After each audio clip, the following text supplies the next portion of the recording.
Bonjour à toutes et à tous, on se retrouve aujourd'hui pour la 6e émission, mais également pour la première de l'année 2018. Toute l'équipe de Buzz Radio vous présente ses meilleurs vœux pour cette année. Et pour bien la débuter, Antoine et Constance feront un point sur l'actu, puis Quentin vous fera une preview des sorties 2018. Pour finir, nous entendrons la chronique littéraire d'Adeline qui s'est rendue au festival Le Goût des Autres. Bonne émission à tous!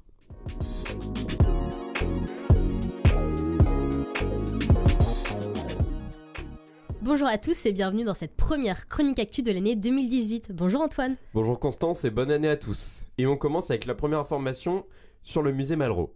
Le MUMA qui a accueilli en 2017 139 039 visiteurs très exactement, ce qui le place à seulement 97 visiteurs de son record datant de 2014. Et tout ça peut s'expliquer par la manifestation Un été au Havre 2017 qui a attiré beaucoup de touristes, mais également par les expositions dont Constance va vous parler. Et oui, je vais continuer de vous parler d'art avec la dernière exposition donc du MUMA qui s'appelle Comme une histoire Le Havre et qui sera présente jusqu'au 18 mars. Donc cette exposition, elle fait écho à celle de Paysages français qui avait eu lieu à la BNF. Et dans celle-ci, vous pourrez trouver des clichés du Havre. On continue avec une actualité digitale puisque Facebook va une nouvelle fois modifier son algorithme pour les timelines. On donne moins de place au contenu public comme les pages fans, les vidéos, etc. pour redonner plus de visibilité au contenu de vos amis et de la famille.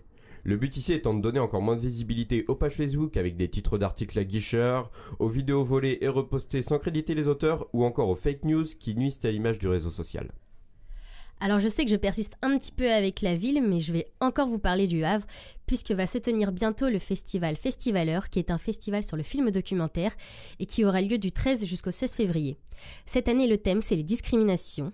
Alors pourquoi il faut y aller? Tout d'abord parce que c'est un festival organisé par des étudiants dans le cadre d'un projet tutoré, et surtout parce que c'est un festival quasi gratuit, puisque la seule soirée qui sera payante sera celle au Sirius à seulement 3 €. Concernant le sport havrais, côté football, le mercato est lancé et le HAC, qui est pour la montée, semble chercher un attaquant, mais au moment où nous vous parlons à 10 jours de la fin du marché, il n'y a rien de vraiment concret. La seule recrue enregistrée est le gardien Arnaud Balijon qui vient pallier les blessures des deux autres gardiens du club. Et côté basketball, le samedi 20 janvier se déroulait le derby sénomarin entre le Havre et Rouen en 2e division, et ce sont les Havrais qui l'ont emporté d'un point 86 à 85 après prolongation. Côté handball féminin, les Havrais sont à la lutte en même temps pour accéder aux playoffs et pour le maintien. En effet, après 16 matchs joués, les Havraises sont 9e, à une place des playoffs et à une place des relégables. Autrement dit, le championnat féminin de handball est plutôt assez serré puisqu'une défaite peut te faire passer du titre de prétendant au titre à la lutte pour le maintien. Côté calendrier, on peut noter que le 3 février 2018 se déroule au Carré des Docks le spectacle de Jamel Debbouze intitulé Maintenant ou Jamel. Alors, si vous n'avez pas compris le jeu de mots, en fait, vous pouvez toujours nous demander de vous l'expliquer sur le Twitter avec le hashtag Buzz, explique-nous le jeu de mots de Jamel. Et au même moment au Tetris, ce sera Hall de Laf et Cyrano du Patelin qui se produiront, mais ce ne sont pas les seuls artistes à se produire au Tetris, Constance. Non, c'est pas les seuls, et là je vais vous proposer 2 thèmes de concerts différents, puisque le 17 février se produiront les Brigitte, donc si vous aimez bien tout ce qui est un peu tranquille mais plutôt sympa, et le 23 février les Fatal Picard, si vous voulez de la musique qui bouge un petit peu plus. Et enfin, au moment où sortira cette émission, vos chers infonumes seront en route vers Besançon pour participer au challenge de la veille, dont l'oral aura lieu le jeudi 1er février de 9h à 18h30. Donc on souhaite bonne chance aux représentants havrais. Donc oui Antoine, t'as raison, on va souhaiter beaucoup de courage à nos copains d'Infonume. Mais en attendant, on va quand même trouver une raison de faire la fête, puisqu'aura lieu le 8 février la soirée BDE. Donc je vous conseille quand même d'y aller parce que c'est sûrement leur dernière, donc il faut profiter un max. Et voilà, c'est la fin de cette chronique actu. Maintenant vous pouvez retrouver Quentin avec sa chronique ciné. Salut Antoine. Salut Constance.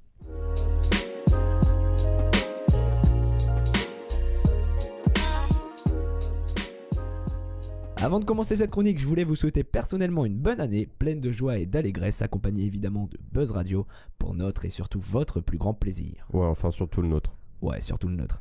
Bonjour Antoine, qu'est-ce que tu fais là? Bah je sais pas en fait, on m'a pas dit de partir après la chronique actu, donc bah je reste. Ok, super, bah bienvenue.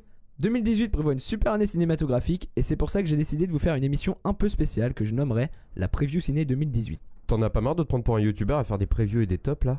Bah ouais, mais au moins on part pas dans le putaclic hein. Oh tu sais, vu que c'est moi qui upload sur YouTube, je peux toujours m'arranger hein. On va éviter. Je vais donc vous faire une liste non exhaustive bien sûr de toutes les sorties qui promettent du lourd pour cette année et on aura de tout, de l'action, de l'horreur, de l'intellectuel mais également des comédies familiales et pour le bonheur de ces dames, des films qui sans doute leur feront plaisir. On commence tout de suite avec les films d'action et bien sûr je ne peux pas tous les citer tant il y en a. Entre les Marvel, les DC et bien d'autres, le choix n'a pas été facile. Mais je vous en ai sélectionné 4 qui selon moi risquent de surpasser les autres. Sans doute le plus attendu de tous et par tous, le 3e opus d'Avengers, dénommé Infinity War, promet des actions bien badass avec pas moins de 67 personnages selon Joey Russo, le co-réalisateur. Entre Avengers, Gardiens de la Galaxie et tous les autres, l'action ne risque pas de manquer. Côté DC, c'est Aquaman qui me tente le plus avec un Jason Momoa surentraîné pour les lancers de hache et autres mignonneries plutôt sympathiques, alors je laisse le film parler de lui-même et on verra en 2018. Autre sortie des plus intéressantes, c'est du reboot de la série Oceans, version féminine, donc Ocean 8, dont je vais vous parler. La saga de la troupe de cambrioleurs gentlemen bien classe laisse place à sa version féminine et on espère que le reboot vaudra le détour et ne finira pas comme sa consoeur Ghostbusters qui a fait un flop. Et enfin, je termine les films d'action avec le film qui va faire de mon année 2018 une année de bonheur. Je parle bien sûr de Deadpool 2. Aucun doute sur cette valeur sûre pour ma part, alors avis à tous les fans d'action et d'humour bien puéril parce que Ryan Reynolds est bien déterminé à nous en mettre plein les mirettes comme dirait notre ami Romain. En ce qui concerne les films d'horreur, je vais plutôt être bref, parce que c'est bien connu, c'est pas trop mon truc. Qui dit 2018 dit encore un nouvel épisode de la saga Inside Use, et pour n'en avoir regardé qu'un, j'imagine que ça fait toujours peur. Commentaire ultra pertinent d'ailleurs, puisqu'on est dans la catégorie horreur. Mais c'est plutôt la sortie de Slenderman qui me fait froid dans le dos, parce qu'après avoir vu un tas de gens jouer au jeu bien flippés comme il faut, et on comprend pourquoi, l'adaptation du personnage bien creepy au cinéma n'annonce rien de bon. D'ailleurs Antoine, quel est ton film d'horreur préféré ? Ah, clairement, c'est le film sur les emojis. Ok, chacun son truc. Avis maintenant aux familles parce que cette année s'annonce aussi exceptionnelle pour vous, riche en retour d'ailleurs, et le premier suffira à conclure cette chronique tant il est le symbole cinématographique de cette année 2018, c'est des Indestructibles 2 dont je vous parle. Enfin, le deuxième opus du dessin animé que tous les enfants des années 90 et 2000 attendent depuis maintenant 14 ans, et oui 14 ans. Est-ce que tu es hypé par ce film toi Antoine ? Quoi ? Ok, je te demande juste si t'es hypé par les Indestructibles 2 mec. Ah désolé, j'étais en train de commander une tente pour camper devant le cinéma un mois avant la sortie. Ok, prends une de place. C'est parti. Restons sur les classiques puisque les Tuches 3 sortent également cette année avec une trame présidentielle qui sent bon les fous rires et la légèreté lourde. Oui, j'invente des concepts mais c'est quand même l'humour bien lourd des Tuches qui en fait sa légèreté.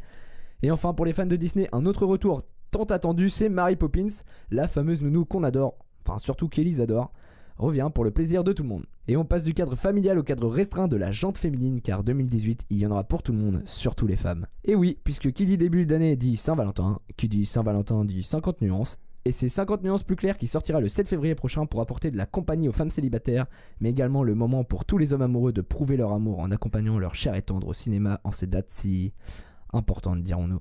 Et si le romantisme de ces films ne vous suffit pas, alors Mamma Mia 2 fera son apparition pour vous redonner foi en l'amour et en sa naïveté. Antoine, j'ai entendu dire que t'étais quelqu'un de très romantique, donc ces films doivent t'intéresser, non ? Tu veux vraiment savoir ce que j'en pense du romantisme ? Vas-y, dis-moi tout. Bah pour toi il se passe quoi le 14 février ? Bah c'est la Saint-Valentin. Faux, c'est Real Madrid PSG. C'est vrai. Et on termine avec les films plus sérieux qui me semblent opportuns pour clôturer cette chronique. On commence avec Pentagon Papers, le dernier Spielberg, avec les grands Tom Hanks et Meryl Streep qui nous referont vivre les heures les plus sombres des États-Unis et leur fameuse tentative d'étouffage d'affaires pas très glorieuses. Je sais, le mot étouffage n'existe pas. Enfin, c'est le magnifique Three Billboards, les panneaux de la vengeance qui a gagné sa place pour terminer cette chronique. Sorti depuis le 17 janvier, ce film met en scène la lutte entre la police et une mère qui vient de perdre sa fille violée puis assassinée.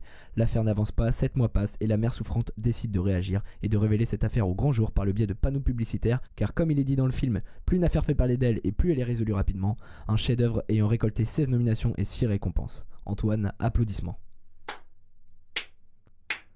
Yay! C'est tout pour cette preview ciné 2018, n'hésitez surtout pas à nous proposer la vôtre et à nous dire si ça vous a plu. C'est un plaisir de partager cette nouvelle année avec vous et je vous dis à très bientôt et je vous laisse avec Adeline qui va vous en dire plus sur le festival du goût des autres. Ah là c'est Adeline ? Ouais. Ok bah vas-y, là je m'en vais. Ah!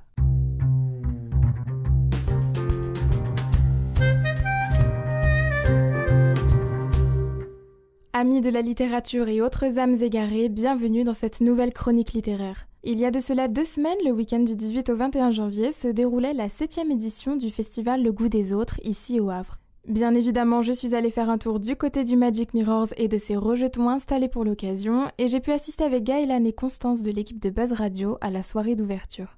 Pendant 4 jours, le festival propose un thème autour duquel sont organisées conférences, lectures musicales, siestes musicales, concerts dessinés et autres événements inimitables au goût des autres. Le thème de cette année étant les littératures new-yorkaises, 2 invités d'honneur, Paul Auster et Siri Otzved, ont été conviés à un regard croisé, comme cette interview a été nommée, et nous ont permis d'en savoir un peu plus sur ce qui les avait fait devenir écrivains, sur leurs relations et la place qu'occupe l'écriture dans leur couple. Pour les présenter très rapidement, ce sont tous les 2 des poètes, essayistes et romanciers américains. J'ai profité de cette soirée pour aller à la rencontre du public et poser quelques questions autour du festival et de cette soirée d'ouverture en particulier.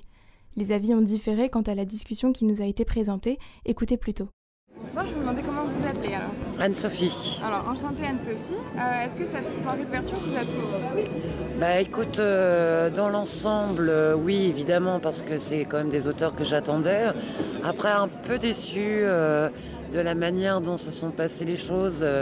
L'attente a été un peu longue et j'aurais aimé peut-être des échanges un petit peu plus basés sur l'aspect littéraire et moins peut-être sur la vie de ce couple. Et donc, est-ce que cette soirée d'ouverture vous a plu? C'était très très intéressant cette interview à deux entre Paul Auster et sa femme Cyril Hulvest. C'était intéressant et on a appris plein de choses parce que c'est le genre d'interview qu'on n'a pas eu l'occasion de beaucoup entendre avec Paul Auster, puisqu'on interroge plutôt sur ses bouquins d'habitude. Là, c'était plus sur son écriture et c'était très intéressant. Ouais. Alors, comment vous appelez-vous? Alors, Pierre Grémont, voilà, donc j'ai 64 ans. Voilà. Enchanté. Enchanté. Comment avez-vous trouvé cette soirée d'ouverture? Bah écoutez, alors il y a un petit retard quand même. Et disons, j'ai trouvé déplacé Luc Lemonnier aurait pu au moins s'excuser en arrivant. Il a mis trois quarts d'heure. Voilà, bon, mis à part ça, c'était toujours intéressant de rencontrer, de voir des gens. Paul Auster, c'est vrai que c'est un écrivain que je connais un tout petit peu. Sa compagne, je ne connaissais pas, mais bon, voilà. Leur venue a aussi été un moyen de faire la promotion du dernier roman de Monsieur Auster, 4321, paru ce mois-ci en français aux éditions Actes Sud. Un roman très structuré qui présente 4 versions de la vie d'un homme dans les années 50 et 60. On retrouve les mêmes personnages clés d'une version à l'autre, mais les relations qu'il va entretenir avec eux seront différentes, et ces 4 vies seront rythmées par des événements marquants de l'histoire américaine. C'est un roman très conséquent d'environ 1000 pages auquel il faut s'accrocher, mais qui pourrait rappeler à certains l'histoire de Forrest Gump, pour vous donner une idée, vous qui connaissez sûrement le film. J'ai voulu connaître un peu les habitudes des spectateurs avec le festival et savoir ce qui les faisait venir. Je suis curieux, quoi. Moi, je viens. C'est vrai que Enki Bilal, qui vient demain, c'est un dessinateur que j'aime beaucoup, quoi. Donc j'ai hâte de voir, une rencontre peut-être, je sais pas, une discussion, des choses. Ça, c'est pas sûr, mais au moins, je suis toujours un peu en admiration en fait devant des gens comme ça qui ont un tel talent, quoi. Enfin voilà. C'est la première fois que vous venez au festival ? Alors non, c'est la deuxième fois. J'étais déjà venue sur une édition précédente il y a 2 ou 3 ans pour une lecture, mais j'étais pas revenue depuis. Est-ce que vous comptez revenir en famille peut-être ou voir d'autres événements du festival ? Alors j'ai pas prévu là de revenir sur cette édition-là. Un petit problème de temps et voilà. Mais sur les autres éditions, oui, c'est vraiment un bel événement qu'a mis en place la ville du Havre, je pense. Et développer un peu la culture sur le Havre, c'est pas inintéressant parce qu'on manque encore un peu d'événements culturels dans cette ville. Donc c'est chouette de voir qu'il y a du public et qu'il y a quand même du monde qui répond à ce genre de propositions. Est-ce que vous étiez déjà venu auparavant à des événements du festival Le Goût des Autres ? Oui, ça m'est déjà arrivé, oui. Dans le cadre de votre travail ou pour je suis professeur documentaliste, donc forcément, évidemment, tout ce qui est lié à la littérature m'intéresse, mais là, c'était vraiment d'un point de vue personnel. D'accord, très bien. Est-ce qu'il y a d'autres événements là pour cette édition que vous attendez impatiemment ou auquel vous allez demain soir. Ouais. Ça, je le loupe jamais, celui-ci, par contre. Oui, évidemment. Oui. Puis il y a un concert avec Christophe, il y a Enki Bilal que j'adore. Donc oui, ça, demain soir, sans faute, évidemment. Cette fameuse soirée du vendredi soir, en effet, la grande nuit du festival, avec un concert très particulier de 22h à 3h du matin à la piscine Les Bains des Docks. Et oui, la piscine, le public était dans un bain bien chaud pour écouter les artistes. J'espère vous avoir mis l'eau à la bouche pour les prochaines éditions. Pour ma part, j'y reviendrai très certainement pour profiter encore du goût des autres. C'était Adeline pour la chronique littéraire et je vous dis à la prochaine. Voilà, c'est la fin de cette première émission de l'année 2018. Nous espérons qu'elle vous a plu. N'hésitez pas à la commenter sur les réseaux sociaux de Buzz Radio. À très bientôt pour une nouvelle émission.